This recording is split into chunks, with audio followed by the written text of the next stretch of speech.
Over 20 years ago, I coined the expression, think big, and it's been a part of my life ever since.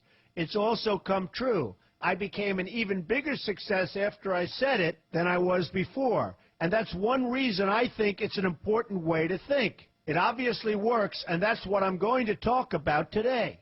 What I said exactly in my first book, The Art of the Deal, is as follows.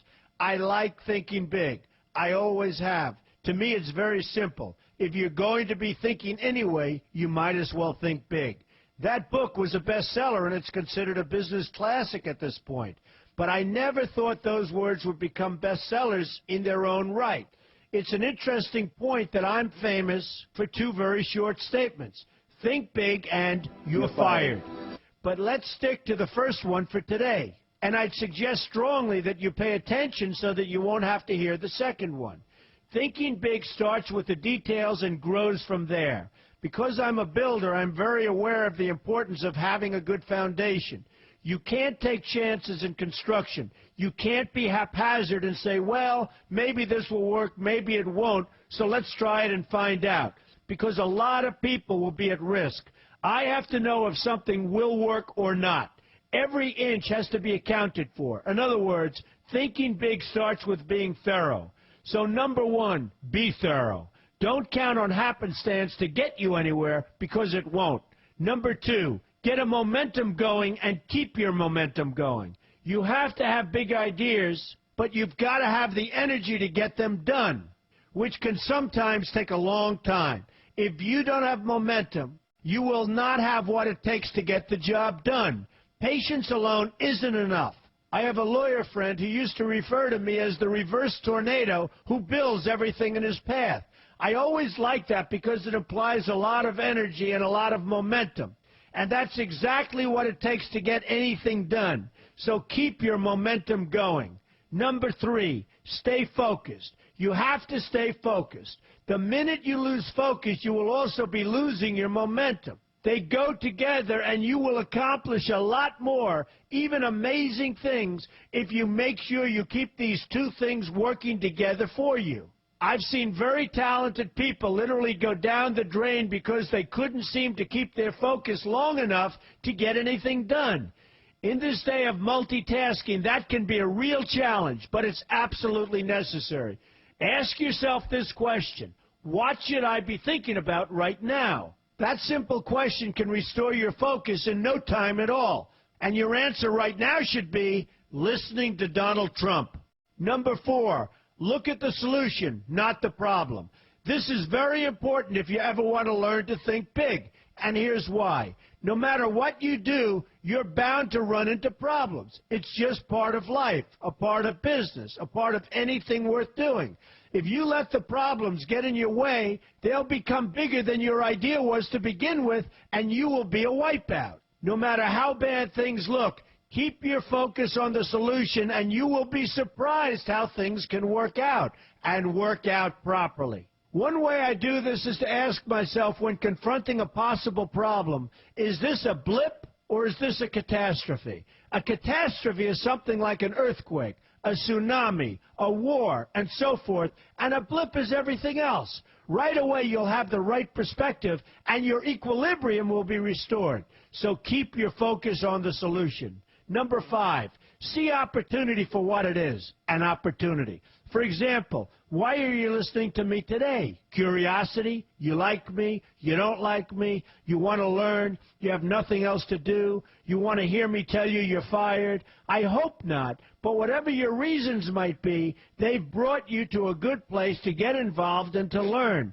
and that's an opportunity right there. People think that because I'm rich and famous that I know everything. I know a lot, but one thing I know is that I don't know everything.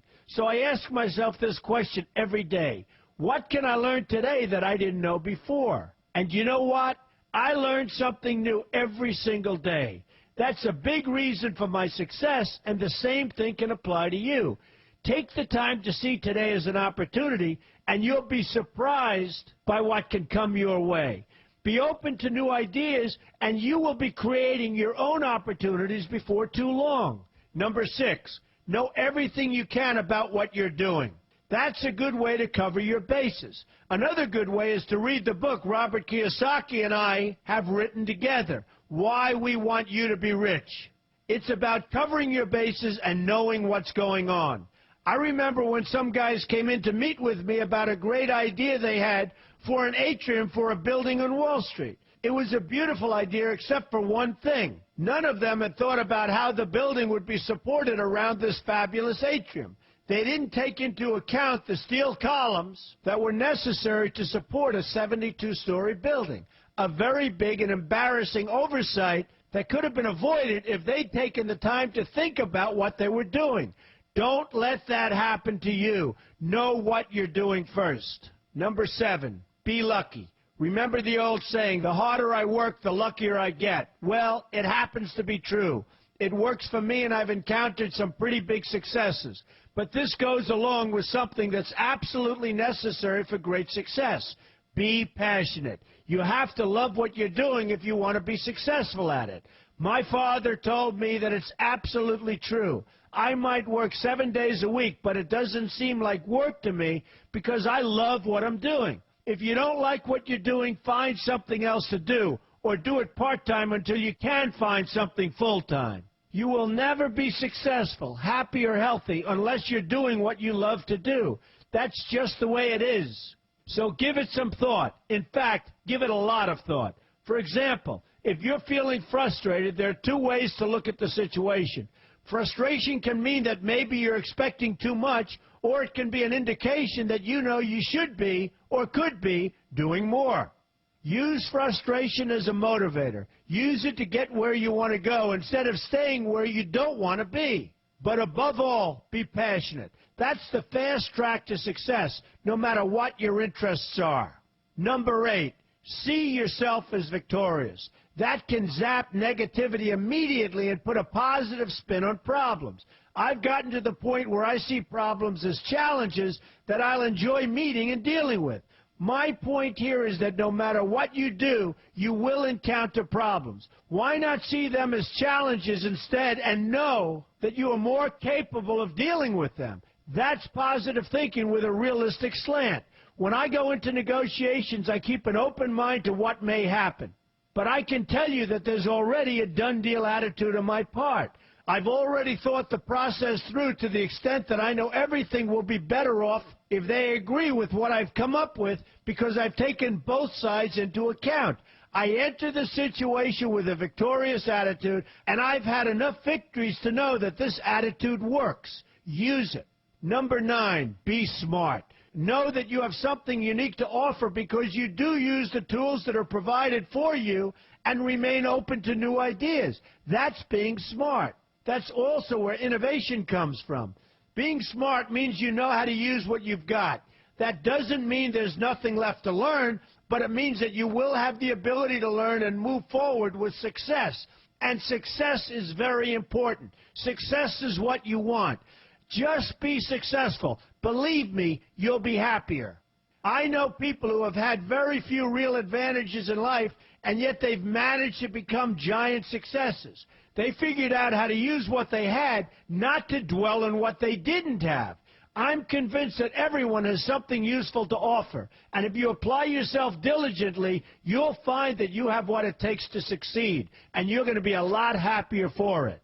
Number 10, above all, never give up. Never, never, never give up. The only time you will be a failure is if you quit trying. Only losers quit. The biggest losers in the world are quitters. Winners keep on going. So whatever you do, never give up.